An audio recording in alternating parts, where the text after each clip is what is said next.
Bueno, el tema de la clase de hoy es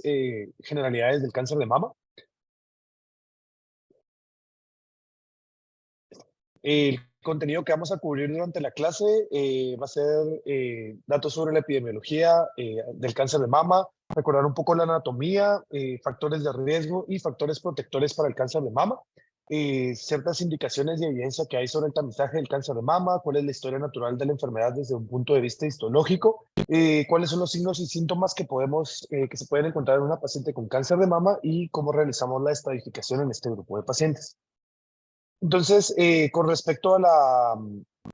a la epidemiología, sí se ha descrito que la incidencia de cáncer de mama ha ido en aumento desde la introducción de los programas de tamizaje, especialmente en los países industrializados, lo que se ha ido acompañando también de un aumento en la prevalencia de la enfermedad, no solo por los nuevos tratamientos que existen, sino también porque como la mayoría de pacientes son diagnosticadas en etapas más tempranas, esto aumenta la supervivencia global de las mismas. Sin embargo, en países del tercer mundo, esto realmente, como no hay programas de tamizaje que se encuentren apropiadamente establecidos, es donde se encuentran mayores tasas de mortalidad a nivel mundial, como vamos a ver más adelante. Según datos de Globocan en el 2020, el cáncer de mama representó la principal causa de casos nuevos en ambos sexos, representando el 11.7% de todos los cánceres diagnosticados del 2020. Y como podemos observar en esta, es la quinta causa de muerte a nivel mundial en ambos sexos, tomando en cuenta de que solo el 1% de los casos de cáncer de mama corresponde a hombres. Con respecto ya a datos en pacientes mujeres, de igual forma en el 2020 fue la primera causa de diagnóstico en mujeres, representando el 24.5% de los casos, y es la primera causa de muerte en mujeres por cáncer, representando el 15.5% de las muertes en el 2020. Este es un mapa que prácticamente nos comenta cómo es la incidencia de la enfermedad a nivel global. Como podemos ver,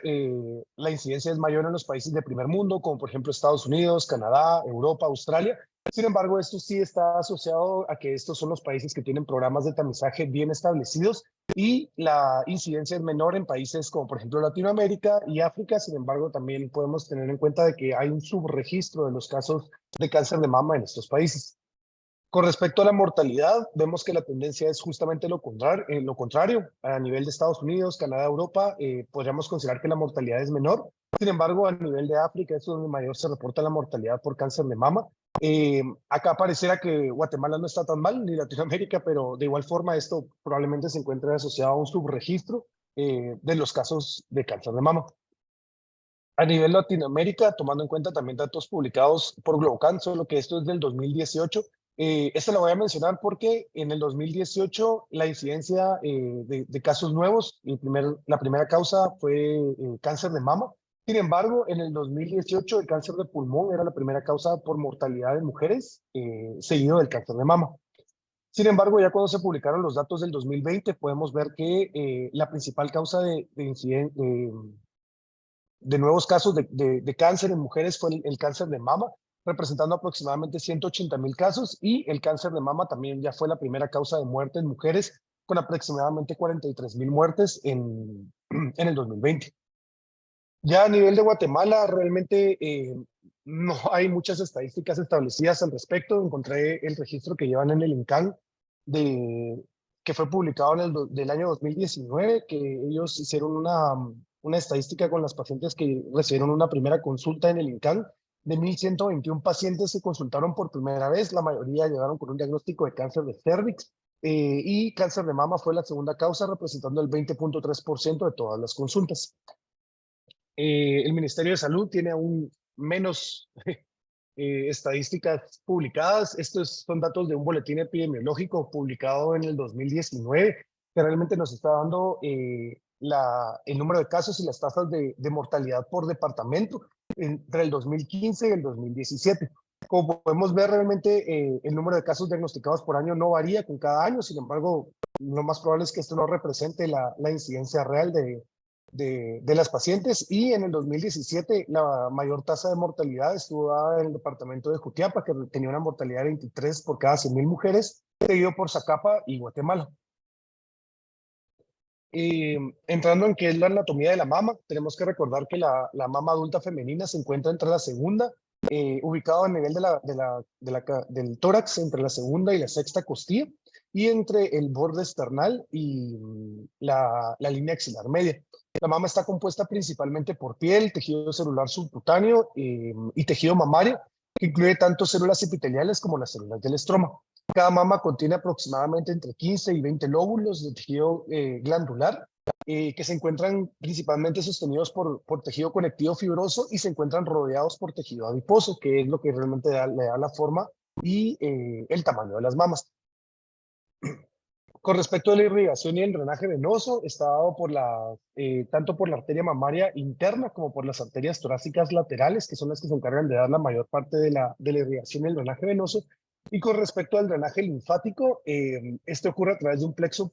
superficial y un plexo profundo. Sin embargo, el 95% del drenaje linfático de las mamas está dado a través de los nódulos linfáticos axilares, y el 5% restante está dado por los nódulos linfáticos mamarios internos.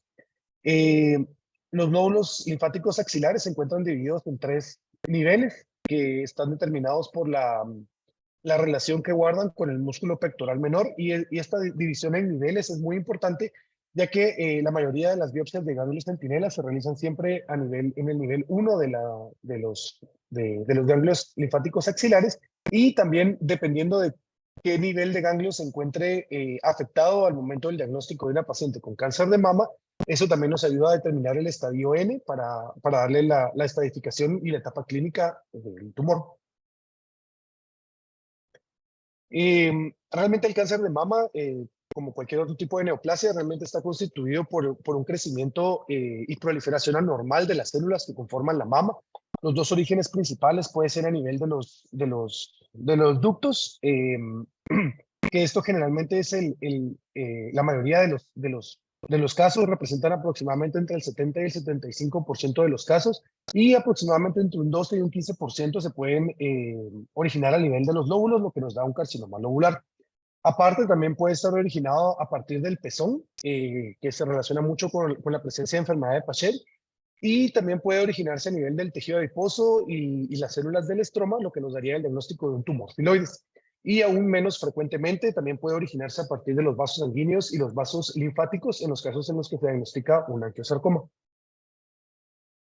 Con respecto a los factores de riesgo, casi la mitad de todos las pacientes diagnosticadas con un cáncer de mama se podrían asociar a la presencia de un factor de riesgo, y solo entre un 5 y un 10% de las pacientes con diagnóstico de cáncer de mama podríamos asociarlo con un antecedente familiar o genético. La edad es un factor de riesgo bien establecido para el desarrollo del cáncer de mama. Sí se ha determinado que el riesgo de cáncer aumenta con la edad, y también hay un par de revisiones que nos dicen que aproximadamente solo un cuarto de los diagnósticos de cáncer de mama ocurre antes de los 50 años. El resto ocurre después de los 50. El sexo también es un factor importante, pues ya sabemos que las mujeres tienen hasta 100 veces más riesgo de padecer cáncer de mama que los hombres. El sobrepeso también es un factor de riesgo importante. La asociación entre el sobrepeso y el cáncer de mama, la teoría que se maneja es que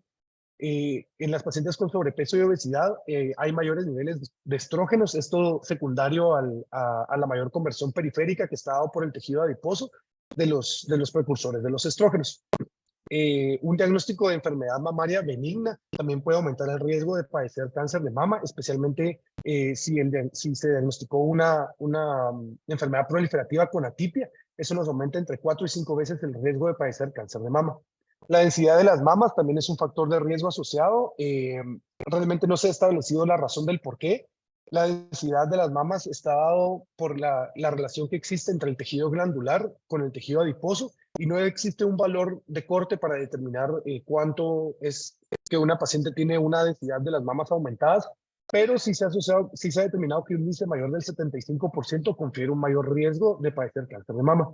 La exposición a la radiación también es un factor muy importante, especialmente en las pacientes que han sido tratadas por un cáncer de mama previo y que recibieron radioterapia de la pared torácica, pero esto se ha estudiado más en las pacientes que recibieron radioterapia como parte del tratamiento, por ejemplo, de un linfoma de Hodgkin, y el riesgo es mayor si recibió la radioterapia entre los 10 y los 15 años. Eh, y con respecto a la exposición a la radiación, también se determinó que las pacientes que fueron expuestas a la radiación durante los ataques por las bombas atómicas o que recibieron radiación como consecuencia de accidentes en plantas nucleares también tenían un riesgo aumentado de padecer cáncer de mama. Y por último, el consumo de alcohol y tabaco, que si bien es cierto, no hay estudios prospectivos que determinen que sí hay un factor de riesgo, que sí representan un factor de riesgo. En varias revisiones retrospectivas que se han realizado, sí se determina que el consumo de alcohol y tabaco confiere un aumento del riesgo entre 1 y 1.5 veces mayor de padecer cáncer de mama. Con respecto a los factores hormonales, los altos niveles de estrógenos se han asociado con un aumento del riesgo, tanto en pacientes pre- y posmenopáusicas. La terapia de reemplazo hormonal en las pacientes posmenopáusicas aumenta el riesgo de padecer cáncer de mama. Sin embargo, este riesgo solo se ha observado en las pacientes, mejor dicho, este riesgo no está tan marcado en las pacientes que han tenido una histerectomía previa al inicio de la terapia de reemplazo hormonal. El uso de anticonceptivos orales también es un factor de riesgo, sin embargo, se ha determinado que este es un factor temporal, ya que después de entre 12 y 5 años después de suspender el uso de los anticonceptivos, una mujer tiene el mismo riesgo de padecer cáncer de mama que una mujer promedio que nunca ha tomado anticonceptivos y que no tiene otro factor de riesgo. La resistencia a la insulina, que nos conlleva a un estado de hiperinsulinemia, también va a aumentar el riesgo relativo de padecer cáncer de mama, y esto principalmente porque se asocia con las pacientes que pueden llegar a tener obesidad y síndrome metabólico. Y altos niveles de andrógenos en las mujeres, principalmente de testosterona, que se ha asociado con mayor promoción del crecimiento del tejido mamario, también se ha asociado con el desarrollo de cáncer de mama. Con respecto a los factores reproductivos, una menarquia antes de los 13 años se ha asociado con un mayor riesgo de padecer cáncer de mama. Eh, las mujeres que tienen un primer periodo menstrual antes de los 13 años tienen mayor riesgo de padecer cáncer de mama, hasta un 5% más que las mujeres que tienen su primer periodo menstrual entre los 13 y los 15 años. La menopausa tardía también se ha determinado como un factor de riesgo para el desarrollo de cáncer de mama, y estos dos factores, la teoría es porque al final durante toda la vida las mujeres se encuentran expuestas a una mayor cantidad de hormonas y por lo tanto eso es lo que confiere el riesgo aumentado de padecer cáncer de mama. La nulliparidad también se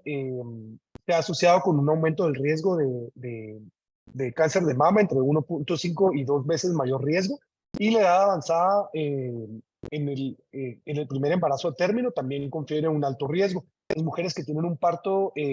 completo después de los 30 años tienen 2 veces más riesgo de padecer cáncer de mama comparado con una mujer que ha tenido su primer embarazo entre los 18 y los 20 años. Y en otras revisiones se determinó que una mujer nulípara tiene el mismo riesgo de padecer cáncer de mama que una mujer que tiene su primer embarazo a término a los 35 años o después de los 35 años. Con respecto a los factores familiares y hereditarios, como mencioné previamente, entre el 5 y el 10% de las mujeres con cáncer de mama se van a asociar a una predisposición genética. El riesgo se encuentra aumentado entre 1.5 y 3 veces si una mujer tiene una madre o una hermana con un diagnóstico previo de cáncer de mama, y este riesgo va aumentando conforme más familiares de primer grado tengan un diagnóstico previo y cuanto mayor temprano haya sido el diagnóstico del familiar. Las mutaciones en los genes de BRCA1 y 2 son los que sabemos que mayor predisposición genética tienen a padecer cáncer de mama. Eh, aumentan un riesgo de hasta el 85% durante toda la vida de una paciente a padecer cáncer de mama, especialmente el subtipo triple negativo. Y con respecto a los factores protectores, la quimioprevención con inhibidores de la aromatasa o con tamoxifeno en mujeres posmenopáusicas de alto riesgo, sí ha disminuido la incidencia del cáncer de mama en este grupo. La mastectomía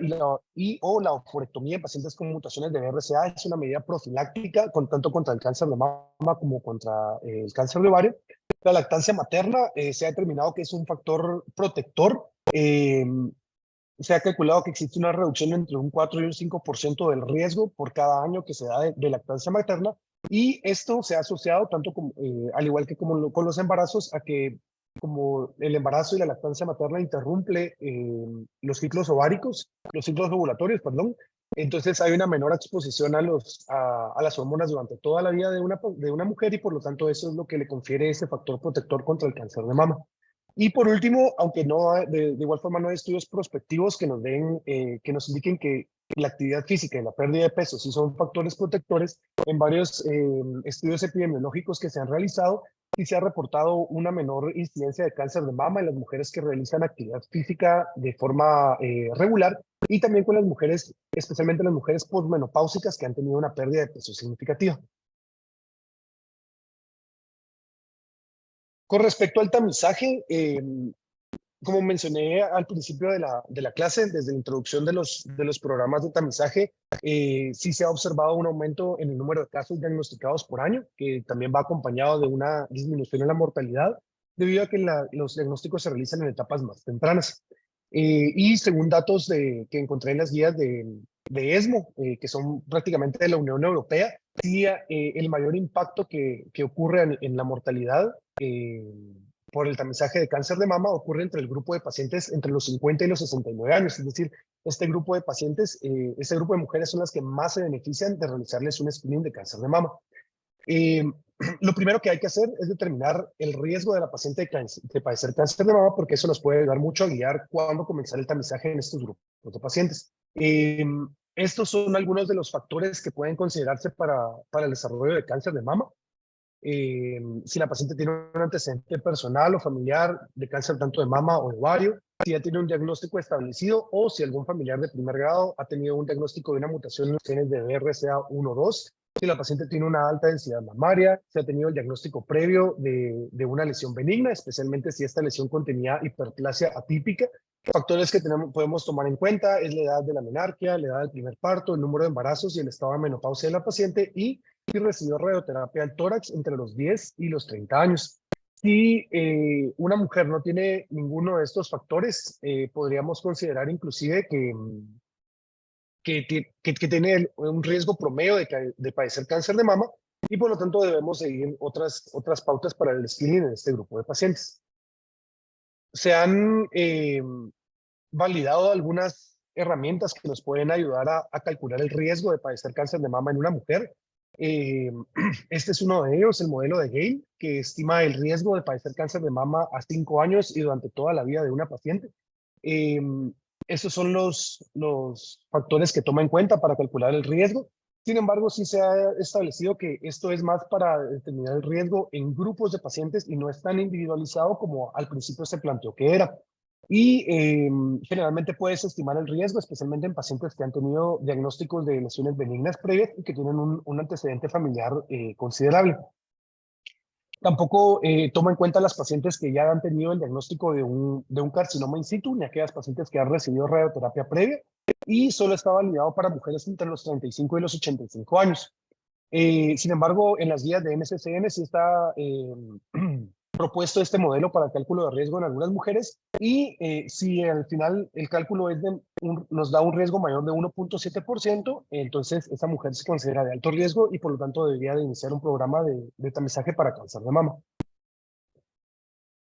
Otra herramienta que se ha validado es el Breast Cancer Risk Assessment Tool, que también se encuentra validado para determinar el riesgo de una mujer de padecer cáncer de mama a los 5 años de haber realizado el modelo y durante toda la vida. Este sí está validado para mujeres hasta los 90 años e incluye, mejor dicho, también factores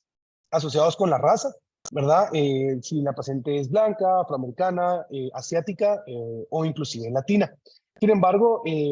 no es tan sensible para las mujeres latinas y asiáticas que nacieron fuera de los Estados Unidos. Entonces, en estos grupos de pacientes puedes estimar un poco el riesgo. Eh, y a pesar de que sí toma en cuenta si han habido familiares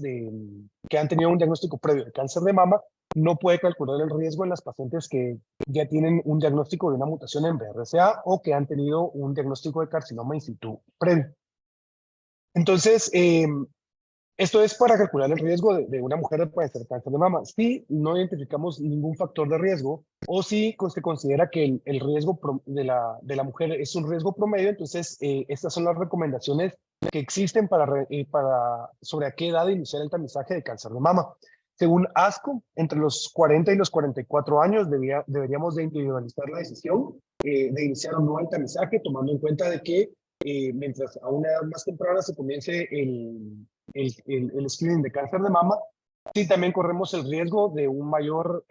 diagnóstico de enfermedades benignas y que puede llevar a procedimientos innecesarios, inclusive aumento en los costos de atención a salud y aumento más que todo de ansiedad en las pacientes por un probable diagnóstico. Entonces, por eso es que en este grupo de pacientes ellos sugieren que se debería individualizar la decisión.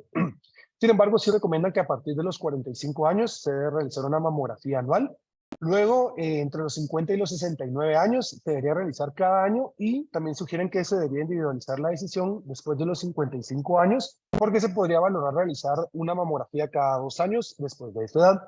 Y después de los 70 años, ellos sugieren que si hay una expectativa mayor de 10 años, pues que se debería continuar con el screening.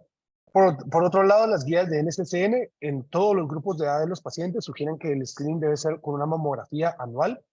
Las guías de ESMO nos indican que entre los 40 y los 49 años se debería de individualizar la decisión de realizar una mamografía. En el grupo de mujeres entre los 50 y los 69 años se debe realizar de forma anual y después de los 70 años de igual forma se debería individualizar la decisión de realizar la mamografía.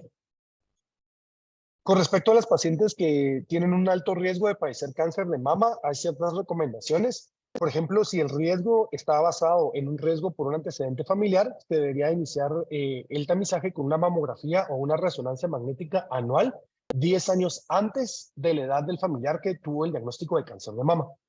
Si el riesgo está dado, por ejemplo, porque la paciente recibió radioterapia entre los 10 y los 30 años, entonces el tamizaje debería comenzar 8 años después de haber finalizado la radioterapia, siempre y cuando esto no sea antes de los 30 años. Si es así, a partir de los 30 años, pues se debería comenzar con el tamizaje. Si, por ejemplo, calculamos el riesgo a través de un modelo de Gale o de alguna otra herramienta como el Breast Risk Assessment Tool, deberíamos de iniciar con el tamizaje con una mamografía anual después de que se realizó el cálculo del riesgo. Y si la paciente tiene un diagnóstico de una lesión benigna, especialmente si tiene hiperplasia típica o si tiene el diagnóstico de un carcinoma in situ, a partir de ahí también se debería realizar una mamografía anual. Con respecto a las indicaciones que nos dan para realizar una resonancia magnética, las guías de ASCO nos indican que las pacientes que tienen una mutación a nivel de BRCA o una familiar con un diagnóstico previo de una mutación, si tiene un riesgo mayor del 20% en los modelos que incluyen el riesgo familiar, si ha recibido radioterapia entre los 10 y los 30 años, o si tiene un diagnóstico previo de Lymphomany, esta paciente debería realizarse el tamizaje con una resonancia magnética. Mientras que las guías de ESMO nos indican que la resonancia magnética se encuentra indicada para aquellas pacientes que tienen un antecedente familiar o personal, perdón, de una mutación a nivel de BRCA o en las pacientes que tienen una alta densidad mamaria, en las que la mamografía y el ultrasonido no es lo suficientemente concluyente para realizar el tamizaje. Con respecto a la historia natural de la enfermedad, sabemos que el cáncer de mama se desarrolla a partir de las células normales que se encuentran en el epitelio mamario y que pasa por una transformación hacia una hiperplasia, luego una hiperplasia típica, pasando por la displasia y últimamente llegando a un carcinoma in situ. Durante este proceso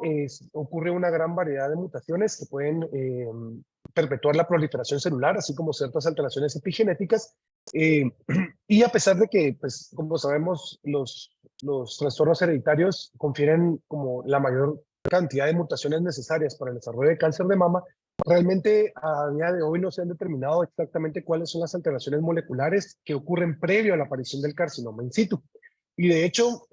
antes se creía inclusive que el carcinoma in situ podría no ser una lesión que precediera la aparición del cáncer invasivo. Sin embargo, pues ahora se ha establecido que sí, debido a que cuando se realiza un diagnóstico de un carcinoma invasivo, generalmente este se encuentra acompañado por áreas que tienen carcinoma in situ. Con respecto a las lesiones que podemos encontrar in situ, tenemos el carcinoma lobular in situ, Generalmente cuando se diagnostica, en la mayoría de los casos puede ser multifocal y bilateral. Tiene un aumento en el riesgo de cáncer anual entre 1 y 2%, lo que corresponde a un aumento de hasta el 40% durante toda la vida de tener un diagnóstico de cáncer de mama. Y debido a que esto es un indicador de la proliferación del tejido mamario, en estos pacientes es cuando se recomienda el inicio de la vigilancia e inclusive en algunos casos la quimioprevención y la mastectomía profiláctica, dependiendo del riesgo que tenga la paciente de un diagnóstico posterior de cáncer de mama. Eh, y el carcinoma ductal in situ, eh, generalmente, como sabemos, esta es una proliferación con características malignas del epitelio mamario. Entre un 15 y un 30% de los cánceres que son detectados por mamografía corresponden a carcinomas ductales in situ. Eh, y pues, ya con respecto al carcinoma invasivo, las histologías principales que podemos encontrar estos porcentajes están dados en una revisión que se hizo en base a las bases de datos de cáncer de Estados Unidos. La principal histología es un carcinoma ductal invasivo, que está dado en el 76% de las pacientes, seguido del lobular, que está dado en un 8% de las pacientes. El grupo mixto puede corresponder al 7%, mientras que el resto de las histologías, el carcinoma mucinoso, tubular, nodular y papilar, representan en conjunto menos del 5% de las histologías encontradas. A pesar de que las diferentes patrones histológicos tienen una apariencia distinta e inclusive ciertos comportamientos biológicos diferentes, generalmente todos se toman como un solo conjunto y son tratados y discutidos de la misma forma todas estas variantes histológicas. Como sabemos, la clasificación histopatológica del cáncer de mama también conlleva la realización de los estudios de inmunohistoquímica con la finalidad de detectar la presencia de receptores de estrógeno, de receptores de progesterona y la etapa HER2. Esta clasificación fue desarrollada en el 2013 a partir de la clasificación de Van Galen, en el que sabemos que se clasificaron los subtipos moleculares en 4 variantes: el luminal A, que es el que mayormente expresa receptores de estrógenos y puede o no expresar, y receptores de progesterona; el luminal B, que puede o no expresar HER2 acompañado de la expresión de receptores hormonales; el HER2 positivo, que únicamente expresa HER2; y el tipo basal o triple negativo, que no tiene la expresión de ninguno de los receptores de hormonas o de HER2. Esta es la apariencia que tiene en inmunohistoquímica los diferentes subtipos moleculares. Como podemos observar, cuando es positiva una tinción de inmunohistoquímica, las células se pintan de este color café. Entonces, como podemos ver, estos son los que así luciría un cáncer de mama luminal A, en el que vemos que hay expresión de receptores de estrógenos y progesterona y no hay expresión de HER2. Este podría corresponder a un luminal B, en el que se expresan todos los receptores. En un HER2 únicamente se observa la tinción a nivel de las células con la inmunohistoquímica de HER2, y en un triple negativo pues no hay tinción de ninguno de las células con los diferentes receptores. Con respecto a la incidencia de cada uno de estos, esta es una revisión de un estudio retrospectivo que se realizó en un centro en Estados Unidos, en el que se encontraron los datos de 7,458 pacientes. Como podemos ver, la mayoría de ellas fueron diagnosticadas casi el 60% entre el grupo entre los 35 y los 50 años, y con respecto a los subtipos histológicos, la mayoría de las pacientes corresponde a aquellas que tienen receptores hormonales positivos y son HER2 negativos, seguido por las pacientes que triple negativo en un 20,5%. Con respecto a las mutaciones que pueden ocurrir en el cáncer de mama, sabemos que las mutaciones asociadas a los genes de BRCA1-2 representan aproximadamente la mitad de todos los cánceres de mama que se encuentran asociados con un cáncer hereditario en el que se identifica una mutación específica. Sabemos que estas mutaciones se encuentran asociados con los genes que participan en la reparación del daño del ADN y pueden conferir un riesgo de hasta un aumento del riesgo de 10 a 30 veces de padecer cáncer de mama y hasta un 85% durante toda la vida. Sin embargo, sí se han identificado algunas otras mutaciones que pueden contribuir al desarrollo del cáncer de mama, aunque pueden ocurrir con una menor frecuencia y no necesariamente siempre en todas las pacientes. Esos son estudios, este fue un estudio de genoma amplificado que dividió a las pacientes por el subtipo histológico. Según los datos de esto, pues los pacientes con un subtipo luminal A son las que inclusive pueden llegar a tener mayor cantidad de mutaciones, Y la mayoría de las mutaciones en todos los subtipos de cáncer de mama están dados a nivel de PIK3CA y de TP53. Acá es importante también determinar de que a pesar de que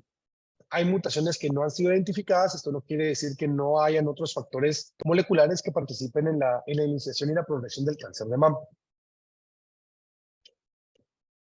Con respecto a las manifestaciones clínicas, realmente la mayoría de estas están dados a nivel de las mamas. Podemos tener cambios en la apariencia de las mamas, como por ejemplo cambios a nivel de la simetría o el tamaño de una mama por presencia de una masa. Cambios a nivel de la piel o el pezón, como podemos ver, la retracción del pezón, o cambios inflamatorios como puede ocasionar en un carcinoma inflamatorio que está cubierto por edema en toda la piel de la mama, o cambios que es lo que se conoce como piel de naranja o asociado a la enfermedad de Paget, que también se puede diagnosticar en etapas avanzadas de cáncer de mama. Entre otras manifestaciones clínicas, los pacientes pueden reportar la presencia de nódulos o ganglios axilares sin la presencia de una masa a nivel de la mama. Y en etapas avanzadas, los síntomas también pueden asociarse con el sitio de las metástasis. También me pareció importante mencionar que dentro de lo que encontré, hubo una revisión que indica que solo el 15% de las mujeres con diagnóstico de cáncer de mama consultaron por la presencia de una masa en mama, esto en Estados Unidos, ¿verdad? Sin embargo, eso es prácticamente todo lo contrario a lo que ocurre en nuestro país, en los que realmente los programas de screening no están bien establecidos. Entonces, generalmente la primera consulta de una paciente no es porque se realizó una mamografía que reportó un hallazgo normal, sino porque se detectó una masa a nivel de la mama. Con respecto a la exploración física y la forma de realizarla, primero deberíamos de realizar la exploración física con el paciente en una posición sentada, con los brazos por debajo. Esto nos ayuda a inspeccionar las mamas y luego sí habría que, para inspeccionar las mamas, hay que pedirle a la paciente que levante los brazos. Eso nos ayuda a determinar la simetría de las mamas y también para poder observar la parte inferior y los bordes de las mamas. Y luego, otra parte de la inspección, hay que pedirle a la paciente que coloque los brazos, las manos, perdón, a nivel de la cintura en esta posición angulada, lo que nos permite, eso lo que hace es que hace contracción del músculo pectoral, lo que nos permitiría ver áreas de retracción a nivel de la mama. Luego, para la exploración física, primero deberíamos de palpar los ganglios, empezando por los ganglios axilares, pasando por los 3 niveles, y también explorando siempre ganglios infraclaviculares, supraclaviculares y cervicales en ambas mamas. Y por último, podríamos pasar a la palpación, que se puede realizar tanto en una posición sentada y una posición acostada. Importante que si la paciente se encuentra en una posición sentada, realmente no hay necesidad de que levante las manos. Y la sugerencia es que se deben palpar ambas mamas. Primero la mama que se encuentra sana para determinar cómo es la estructura y la arquitectura normal de la mama sana de la paciente, y luego palpar la mama que se encuentra afectada. Las formas de palpar la mama pueden ser, las técnicas, mejor dicho, pueden ser de 3 formas. En un abordaje radial, en el que se empieza siempre desde el pezón y luego se va extendiendo hacia todos los bordes, explorando todos los cuadrantes de la mama. También puede ser de una forma concéntrica, que es en espiral realmente. Se empieza por el pezón y luego se va explorando la mama en una forma espiral hasta llegar a los bordes. O en una forma de líneas verticales realmente, en lo que se hace como un zigzag en el que se va explorando la mama hasta cumplir abarcar todos los cuadrantes de la misma. Con respecto al diagnóstico, pues sabemos que necesitamos una confirmación histológica de la misma. Generalmente se sugiere la biopsia por Trucut siempre y cuando ésta sea guiada por ultrasonido. Eh, si la paciente va a tener si la paciente es candidata para recibir tratamiento neoadyuvante, se sugiere obtener entre 2 o 3 muestras y que esto provea de suficiente material para realizar tanto los estudios histológicos como de inmunohistoquímica para tener un diagnóstico completo de la paciente. Y también es importante mencionar que si la paciente tiene más de una masa, se deben tomar muestra de todas las lesiones, incluyendo también valorar la toma de muestra de los ganglios linfáticos. Con respecto a la estadificación de las pacientes y la realización de los estudios de extensión, en las guías de NCCN nos dicen que toda paciente con una etapa clínica 3A o más, en ellas deben de realizarse los estudios de extensión, incluyendo una tomografía de tórax, una tomografía de abdomen e inclusive valorar un centellograma óseo. pero también nos indican que las pacientes que tienen una etapa clínica T2 o que tengan cualquier N, también son candidatas para realizar estudios de extensión, así como si son pacientes que son a partir de T1, pero que tienen una biología agresiva, que son las pacientes que tienen HER2 o un cáncer triple negativo. Por otra parte, las guías de ESMO nos sugieren realizar los estudios de extensión en las pacientes que tienen cualquier estadio de ganglios, de afectación de ganglios linfáticos, las pacientes que son T3 para arriba, de igual forma las pacientes que tienen HER2 o un cáncer de mama triple negativo, y en aquellas pacientes que tengan signos o síntomas clínicos que sugieran la presencia de metástasis, como por ejemplo de focalización, que nos hacen sospechar de metástasis cerebrales, o por ejemplo que tenga clínica de síntomas respiratorios, que nos hacen sospechar de metástasis pulmonares o alteraciones a nivel de laboratorios, como por ejemplo elevación de las pruebas hepáticas, que nos podría sugerir la presencia de metástasis hepáticas. Ya para realizar la estratificación, la T del cáncer de mama está dado realmente por el tamaño. Las etapas clínicas T1 son las que miden menos de 20 milímetros o 2 centímetros, y esto puede subdividirse dependiendo del tamaño también en T1A o T1B. El T2 de igual forma está dado por el tamaño, es un tumor que mide entre 20 y 50 milímetros, y un T3 es un tumor que mide más de 50 milímetros. El T4 realmente se define como un tumor de cualquier tamaño que tiene una extensión directa hacia la pared torácica y o la piel de la mama. Un T4A es un tumor que se extiende hacia la pared torácica, pero acá es importante mencionar que en el caso del cáncer de mama, la afectación o la adherencia hacia el músculo pectoral no se considera invasión de la pared torácica, y por lo tanto, si solo tiene afectación de este músculo, no se categoriza como T4A. El T4B es el que tiene cambios a nivel de la piel, ya se ha dado por edema de la piel, por cambios a nivel de la piel, como por ejemplo la piel de naranja, o que tenga presencia de ulceración o nódulos satelitales a nivel de la piel. Y un tumor T4C es un tumor que tiene ambas características, afectación de la pared torácica y afectación a nivel de la piel. Y por último, un T4D, que no está acá ilustrado, pero que es un carcinoma inflamatorio, que realmente se va a definir por la presencia de eritema y edema difuso de la mama, que involucra al menos un tercio de la misma. Con respecto a la clasificación clínica de los ganglios linfáticos, tenemos varias etapas. El N1 son aquellos que encontramos ganglios ipsilaterales a nivel 1 o 2, pero que estos son móviles y que no están adheridos unos a otros, porque el N2A son ganglios de igual forma que se encuentran a los niveles 1 y 2, pero que se encuentran adheridos o que son fijos, perdón. Mientras que un N2B es la presencia de ganglios linfáticos a nivel de los ganglios mamarios internos, pero en ausencia de ganglios a nivel 1 o 2.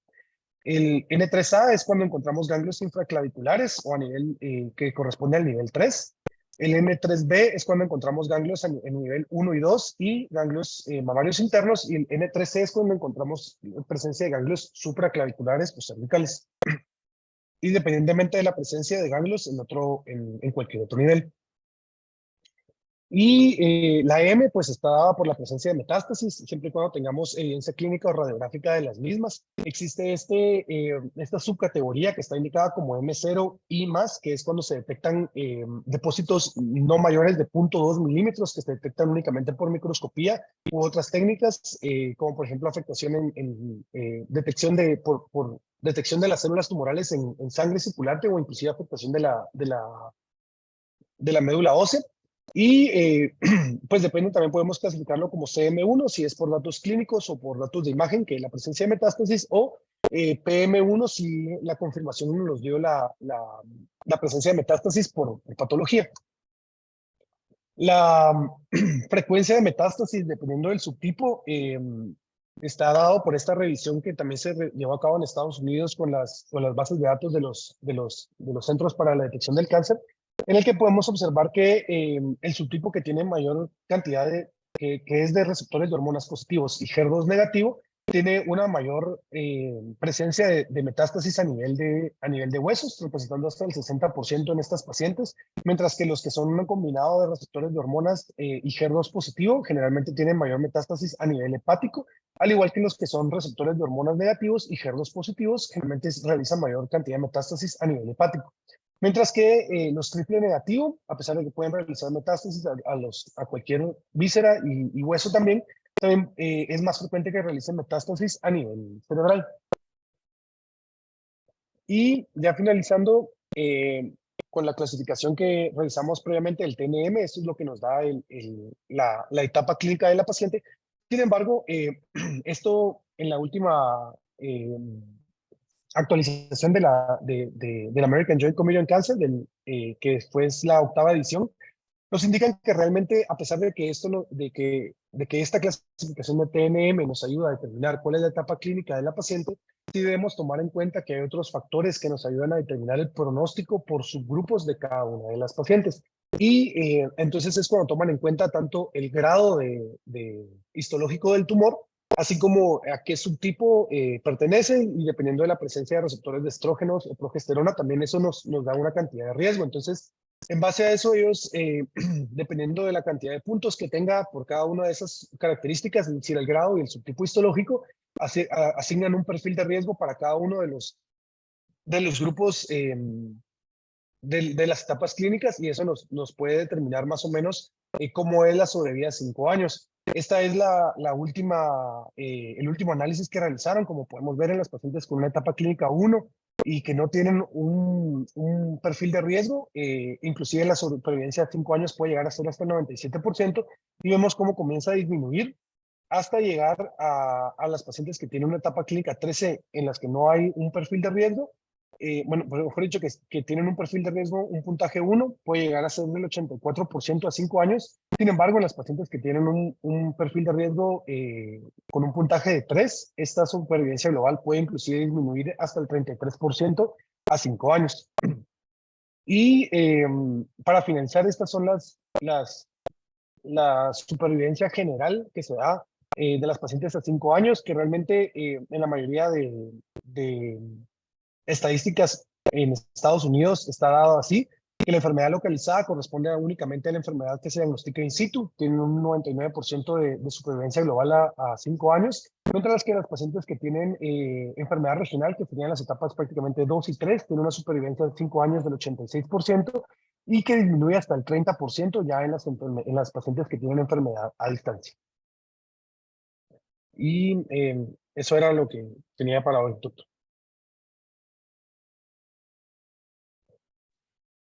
Gracias, Pablo.